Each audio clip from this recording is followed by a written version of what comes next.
E aqui está o erro protestante, Tiago.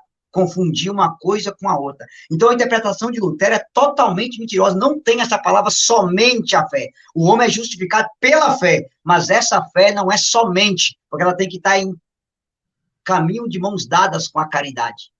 Você vai lembrar, por exemplo, um texto bem claro, tudo bem, o protestante fala comigo assim, mas Hebreus 11, versículo 6, a Bíblia diz o quê? Sem fé é impossível agradar a Deus. Sim, mas 1 Coríntios 13, Paulo diz o quê? Ainda que eu falasse a língua dos anjos e dos homens, ainda que eu tivesse a fé de transportar as montanhas e não tivesse caridade, seria como um sino que tine. Então, a fé e as obras caminham de mão dada. Uma não se separa da outra. Agora, Tiago, por que Lutero usou essa somente a fé? Para negar as penitências que os padres davam, para dizer que penitência é obra humana. Para negar as indulgências, que também seria obra humana. E para negar o valor das boas obras. Porque se você nega penitência, indulgência e boas obras, você vai negar qual dogma? O purgatório, lá na frente. Percebe? Como que uma coisa está encaixada na outra? Então, a estratégia aí foi boa. Mas, assim, para as pessoas entenderem, Tiago, vou resumir aqui em um minuto que é a questão do purgatório, e disso aqui é o seguinte, o pecado mortal, Tiago, ele tem duas penas, a pena eterna e a pena temporal. Isso aqui o povo tem que ter na cabeça, tá? O que é a pena eterna? Eu ofendi a majestade de Deus, eu mereço o inferno, ponto.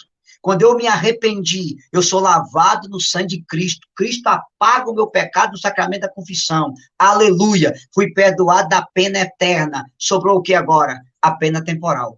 A pena temporal, essa eu tenho que reparar. Não é Cristo que repara por mim. Eu preciso fazer isso. Vou dar um exemplo para você. Eu matei um pai de família. Ponto. É pecado mortal. Eu mereço o inferno, porque eu tirei a vida de um filho de Deus. Eu me arrependi.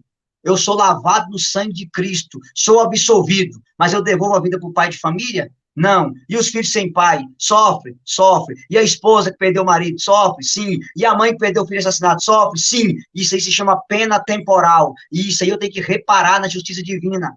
Mediante o quê? Boas obras, indulgência, penitência e depois no purgatório. Percebe? Então, por exemplo, tirei a virgindade de uma moça, pecado mortal, sim, sexo antes do casamento é pecado mortal, me conduz ao inferno. Eu mereço o inferno por ter deflorado uma filha de Deus. Tá, procurei um sacerdote, me arrependi, fui perdoado, aleluia. Apagou a pena eterna do pecado. Tá, devolvo a pureza para a menina? Não. Devolvo a virgindade para ela? Não. E o nome dela, ela foi usada, coisificada. Isso eu vou ter que reparar na justiça divina, se chama pena temporal. Vou dar um outro exemplo. Eu inventei uma fofoca ao seu respeito, esparramei essa fofoca para todo mundo, caluniei você, o pecado é mortal? É, feriu a justiça e feriu a caridade. Tá, seu nome ficou sujo, beleza. Procurei um padre e me arrependi. Fui perdoado? Fui. Fui lavado do sangue de Cristo, da pena eterna, porque eu mereci o inferno. Mas eu consigo limpar seu nome? Não.